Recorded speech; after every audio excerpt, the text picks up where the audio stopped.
The following program was provided by an independent producer solely responsible for its content.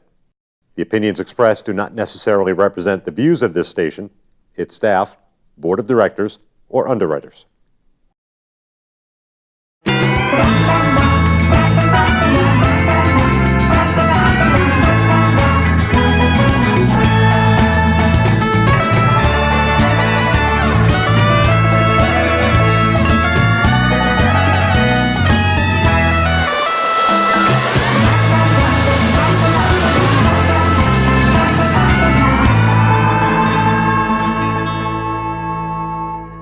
Hi, and welcome to the Happiness Jungle TV show. I am your guest host today, Cami Baker, and I couldn't be more thrilled than to have yet another wonderful entrepreneur and coach and speaker and author, and the list goes on and on and on. This yummy woman and I met, gosh, I think about 2 years ago. We were introduced virtually through cyberspace and through a mutual friend, Syndee. Take it away and share a little something with our audience about which one of those titles are you most proud of and do you really, really want to talk about today? Well, hello, Cami. Thrilled to see you today. Gorgeous as always. Thank you. And the title that I enjoy most is the one that suits the person I'm working with at the time. I hear that. That sounds about like me. When people say, what do you do? I say, well, depends on the day, depends on the situation, and it depends on how I need to be serving. Exactly. And you know, when we're called to do so much that women like you and I are, you know, it's just exciting that we can share so much with so many to help others on their way to reaching their highest success. Well, you have been a successful coach and author and mentor and speaker and all of these great things for quite some time now. Just tell us a little bit about your journey and how you got started and what did you start with? Just let us know a lot about your yumminess. Well, I started many years ago in business management, and I have worked for every different kind of company and every size company, from, you know, 2 people to hundreds, and I have totally loved managing those businesses. And of course, you're always going to be coaching people when you manage anything, because that's how excellence happens, when you help people get to their best level. Then I decided that I wanted to get into the same city with my husband. I was covering 34 locations on the West Coast managing businesses, and he was building a power plant in Colorado. And I said, honey, if we're going to see if this is going to work, we've got to get in the same city. Well, I opened a brick and mortar business, and he semi-retired so we could get in the same city. And then we were married a year and a half later, and 20 years later, we're still happily married. And I sold my business just before the recession hit, thank you, God. I was writing a business plan for expansion. The landlord wanted to double my space and pay for the build out. That was a sweet $60K I would have gotten. And I told my husband, I said, honey, I don't think it's time to expand. I think it's time to sell, which is what we did. And then I opened my coaching practice and consulting practice. I've also gotten into the podcasting world after, I think it's a year and the next month or 2. And I am also doing retreats every month. So if anyone's interested in learning how to build your business and have a relaxing, fantastic time at a retreat location, I have one coming up in Las Vegas. Yay! Yay! Yeah. You know, retreats are really becoming very, very popular. It seems to be that people don't want to see PowerPoints. They don't want to, you know, read a handbook anymore. They are wanting to have an experience. And that's exactly what retreats do. As a matter of fact, I plan on getting into some of those myself. So before we get into your actual retreat, talk to me about your clients. Like, who is a perfect client for you? Well, since I'm so experienced in every type of business and almost every type of entrepreneur, I can work with anyone who's interested in business, whether they're starting out or whether they've been in business a while and they need to up-level or they need to add programs or products. And so that's what's exciting to me, is that I'm able to work with so many different types of people. Now, when you say add products and all that, give me an example of somebody that you've worked with, like when you met them, what was going on, and then after working with you, what are some of the things that transpired? Well, how to pick just one. Recently, I worked with a woman who had a brick and mortar business, and she needed to increase her sales. And as you know, rents are really expensive in today's market, so you always have to continue to get things that you don't have to be present to sell. That is what you need to do when you need to increase your business. So we worked on several different programs that she could bring into her business and ways that she could put her business on automatic. And any business owner that owns a brick and mortar, if you can't get on automatic where things are done and you don't have to oversee everything, you can just follow up, then you're going to be spending a lot of time on things that are not making money for you. I tell you, I started out as a brick and mortar. Well, actually, when I was 8 years old, selling gum to other kids for a profit wasn't exactly brick and mortar, but the first business that I had when I was 23, I was in Florida, and I owned a huge, it's a long story, ended up getting into this big bar right on the beach, and it was a bar and a restaurant and a pool hall and a laundromat, and there was another room that we rented out for just all kinds of stuff. And at the time, I thought, this is the be-all, end-all, and I was from the old school of, I got to be able to put my hands on it, like this is my brick and mortar, and I own this, and this is my stuff. And now that I don't have brick and mortar, I can't even imagine the overhead and the nightmare and the employees and just having to crack that monthly nut like that. So when you work with people who are in brick and mortars, because you have been in too, do you ever encourage them, hey, you know what, there's things you can do from home or there's more stuff you can do on the internet? Like, would you counsel people to let go of some of that overhead? Well, typically there are 5 and 10-year leases for those. So they can't get out of a business like that easily unless they sell it. But in a brick and mortar, you have to be able to manage the business and the people, and you can also do other things if you can get your business on automatic, which is so easy for me to help people to do. But the other point is that you want to create things to sell that you don't have to be there to sell them. Examples. Well, there are all kinds of choices today with online courses, with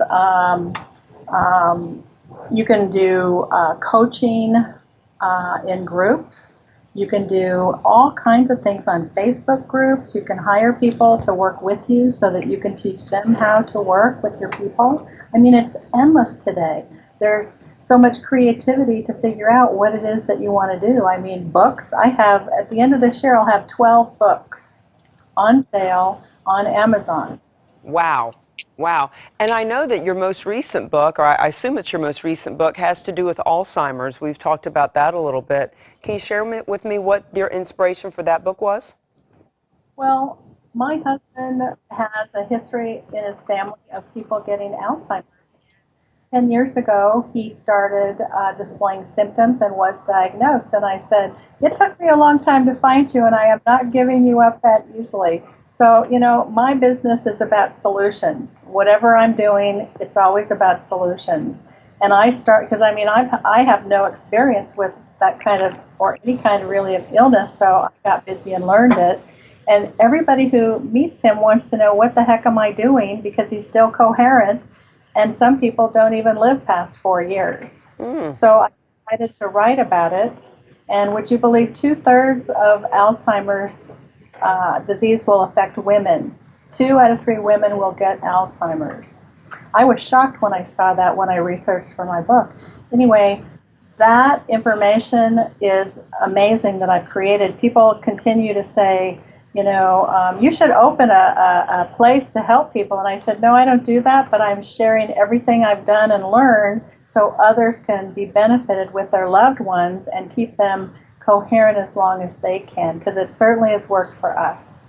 So what are some tips that you would give people because that statistic is just astounding, 2 out of 3 of us will get Alzheimer's? I mean, what are some of the symptoms to look for? Talk to me about that, because now I want to start looking to see, like, Do I need to be looking out for this? Well, it's confusion. When, the way that I learned about my husband was we were at a timeshare in Sedona, and we were having dinner with friends because two or three couples went together. And I was going to stay and finish my wine and have some coffee, and he wanted to go back to our timeshare. So it was just one building over, but it was windy sidewalks. And when I got home, he wasn't there. And I called him, thank God for cell phones, and I said, "Where are you?" And he was down at the pool because he couldn't find our timeshare. So that day I knew that we were going to have some issues with that. I immediately got a diagnosis for him and got to work on what could I do. So the two tips, I really want to share this quickly so people can learn what they can do, is the first thing you have to do is not take everything you learn for granted or for verbatim, because they tell you to do this, they tell you to do that, but that doesn't work for everybody. My husband wasn't into any of that stuff that they recommended you do. So you have to pay attention to the person and figure out what's best for them. Where are their interests? Where were their interests before they got diagnosed? And figure out what is going to work for them. The second tip is, doctors do not know everything. All they can do is give you drugs, they can give you therapy, or they can diagnose, or they can do surgery. That's it. And if you talk to them about an alternative therapy or nutritionals, they don't want anything to do with that because they have no training in that. Now, and you said surgery. Is there actually surgery that they can do to help Alzheimer's? No, but I mean, if you just think in terms of whatever your ailments are, these are the only 4 things that doctors can do for you. And there is a myriad of things that I've put in my book that can help people, not just with Alzheimer's and dementia, which is part of the dementia family, but with several other things to help you stay as youthful and as healthy as you possibly can, because we have to be our own best advocates for our health. Now, when your husband was diagnosed, did you find out what it was that led up to it? Did they say it was genetic? Was it dietary? Was it drinking? Was it what leads up to this? They don't know for sure, but I believe it is hereditary. And I also know that it's tied to diabetes. So if you get diabetes under control, then that's going to be, and you don't want that out of control anyway. That's a very serious disorder. And most people don't even know that they can have it checked and give themselves a 3-month history of their blood sugar. So be sure to ask your doctor to give you that A1C test so you can see if you have that, because it's not only a debilitating disease in itself, it's also a factor of, I think I read where 70% of people with Alzheimer's has diabetes. Very interesting. So are you going to be speaking on this topic as well now that you have the book? I absolutely am. In fact, I'm doing a radio show in the next few weeks, actually next month on it, because I am, I'm so passionate about helping people learn that you don't just have to take what people tell you as gospel. Find your own way and, look for tools like I'm going to have a workbook also, a fill in the blank, so that people can have something in hand and just get busy on helping their loved one. Nice. Well, it is always a blessing when people have an experience and learn from it and want to share and serve others in that experience. And so back to your entrepreneurism and your business mindset, having had all these businesses and helping your clients. You have programs, you have things online, now you're having retreats. Talk to me about what we can look forward to if we go to one of your retreats. Well, we just laid out the one for Las Vegas. And you know what? People want what they want. And so I am going to be offering a choice when people show up at the retreat and say, what is it that you want to learn? You get, here's the agenda, and you get a free bonus topic. So pick it. And so they get to pick what they want to learn. But of course, one of my best gifts is helping people write the outline for their book. I have helped so many people in less than an hour write the outline for their book. Now, are there tips that you would give on that as far as how someone could get started on writing the outline for their book?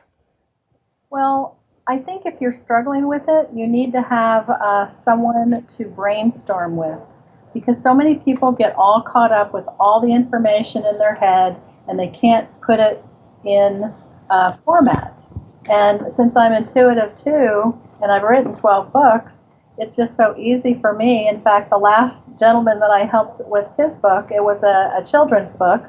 He was so excited that he finally got his outline, he skipped out of the door. And he wasn't a young guy either. It was really kind of fun. But he was so pleased that he finally got his book. Well, I can't say enough about having someone to brainstorm and mastermind with, especially somebody that I always use the analogy of a tour guide versus a travel agent. You know, a travel agent is someone who's sitting in an office and they're pointing at nice posters and they're pointing at brochures. You know, these are places I've heard of that I think you should go. Let me book that for you, travel agent. But a tour guide actually takes you by the hand and says, listen, we're going to go and we're going to see where all of the locals go. And I'm going to take you down this road and I know where the potholes are. So we're going to avoid the pothole, because if you hit the pothole, you're going to break an axle. And we're going to take this road. This road's a better view and it's actually going to get you there quicker and you'll have better vistas and all that. So it's about having a tour guide to take you where they've already been. And it's so important. I use that analogy with my clients a lot of the time that, you know, it's one thing to talk with friends about it. It's another to mastermind with an expert who's already been there and done that. Well, that's one of my greatest gifts, is to mastermind and come up with ideas. And it's fun, you know, it's really a fun exchange. But one of the things all of the potential writers out there that are listening today can do is make a list of everything that you have interest in and everything you have experience in, and just kind of sit with that list and figure out what would you like to write about.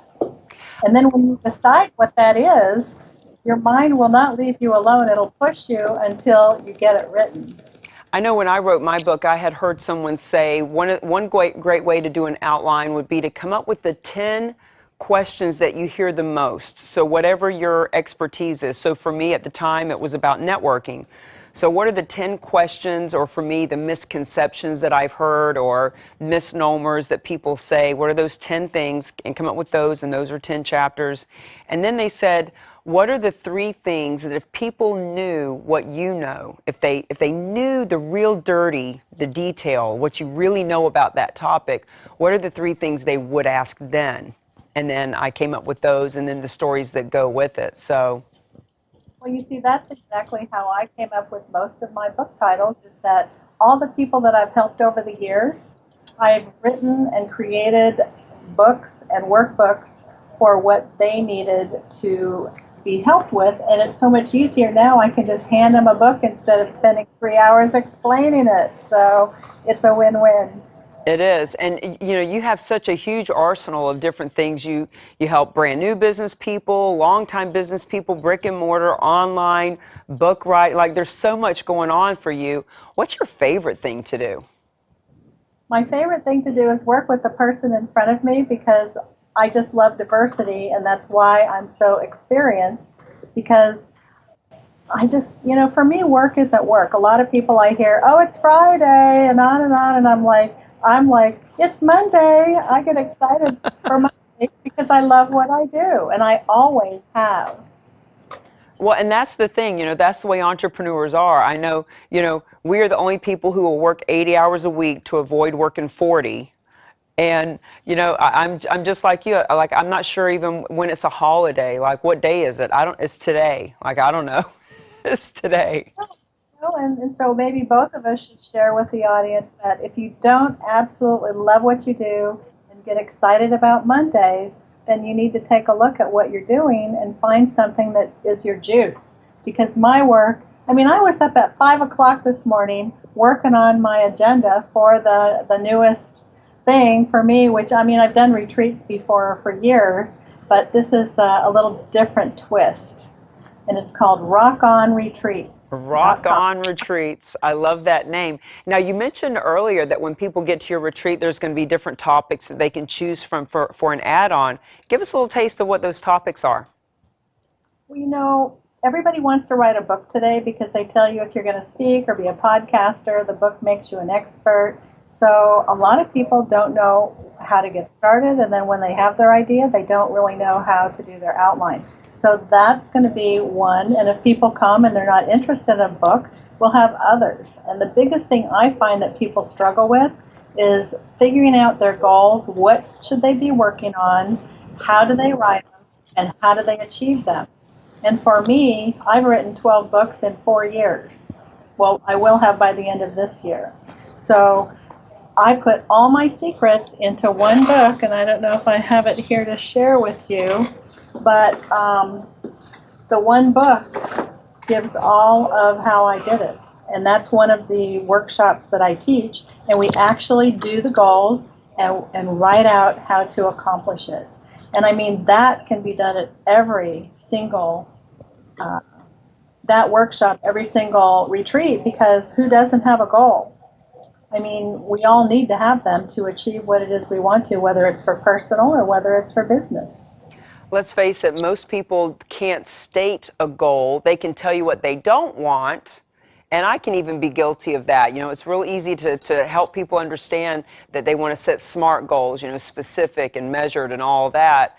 And at the same time, it seems like most people really can only tell you what they don't want as opposed to what they do want. So tell us a few tips that you give your clients on how to write these goals so that our viewers can take away some really, you know, pragmatic nuggets. Well, one of the biggest issues is we're all caught up in our lives and we don't take time to breathe. That happens with most everybody, even me. And so you have to get out of your element. So that's why a retreat is perfect, because you can get outside of your day-to-day and all the crap that we go through in life, because we all have it. We are all driving around with, you know, angry drivers beside us, in front of us, behind us. And so when you're at a retreat, you can just relax and enjoy your free time and really think about what it is that's important to you and what it is you want to achieve. And then at a retreat, you know, you collaborate with people, myself and my co-host at the retreat, and just really figure out what you want to do. Well, and that is great advice. I love to go to retreats. I love to go to seminars that are 3, 4, 5 days long. I've got 3 more before the end of the year that I'll be going to, getting on a plane, going. And another little tip, if you're going to be going to retreats and or seminars and networking outside of your city and state, get a roommate, not just to save money, but to build relationship. The last event that I went to in Scottsdale, my roommate was Shay Vaughn, who is Vince Vaughn's mother, and she was fabulous. And she has her own network that she does, a whole network that's seen by 30 million people. And we talked about me doing a show with her. And none of that would have happened if we hadn't have been in that room together, like literally going to sleep together. And I mean, separate beds, you know, but having a great time getting to know one another. So just a little tip from me to the audience. However, Miss Syndee, not everybody can go on a retreat. Not everybody can pack up and go do that. So for those of our viewers who are, you know, at home right now watching this show, and, you know, they've got kids pulling at them and jobs and things going on where they can't take off, what are some things that they can sit down at the kitchen table and actually put into practice to get their goals laid out?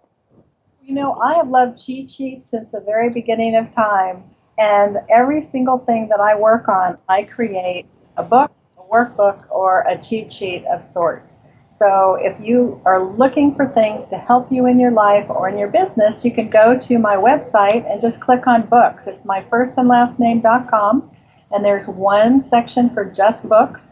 Now the 2 that I'm working on right now are not there yet because they're in the hands of my editor, and they will be there by the end of the year. But the ones I talked about, goals, and my newest one, Insights from an Intuitive, all of 12 different topics of what I've told people over the years, my quotes. They'd say, oh, that's good, I need to write that down. And I thought, hey, I need to write my own stuff down.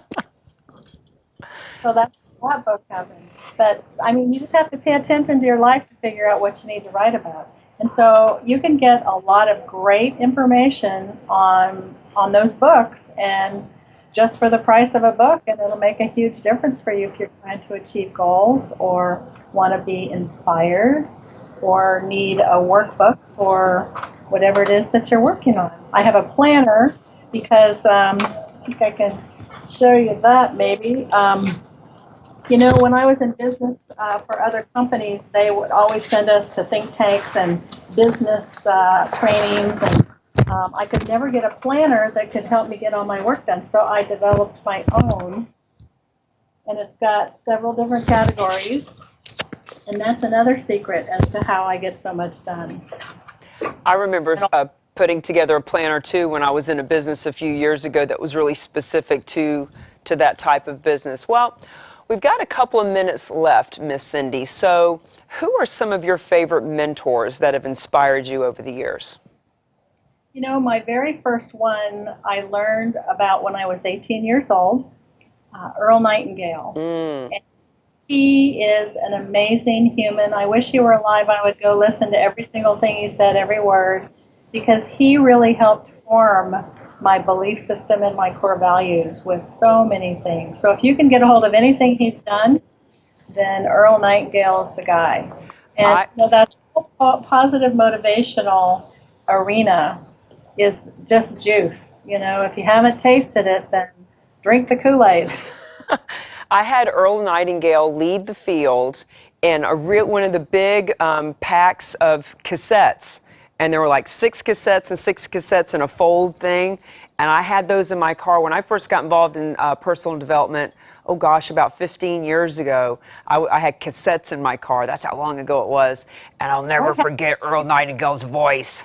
The same one. That's what I started on. And of course, all the other greats, I love them all. And whenever I can get a hold of anything, I met Jim Rohn in person years and years ago.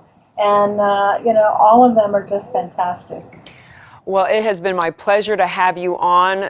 Jim Rohn and Tony Robbins, and there was a cassette that I watched or listened to back in the day, Feel the Fear and Do It Anyway with Susan Jeffries. And now we have Syndee Hendricks that we can listen to, read, and have be our mentor, because a mentor isn't necessarily somebody that's physically with us. It's anyone that we listen to and aspire to think the way that they do. So CamiBaker.com here, thanking you for being a part of the Happiness Jungle. We are happy, and it is a jungle, but that's okay because we're happy anyway. See you on the next episode.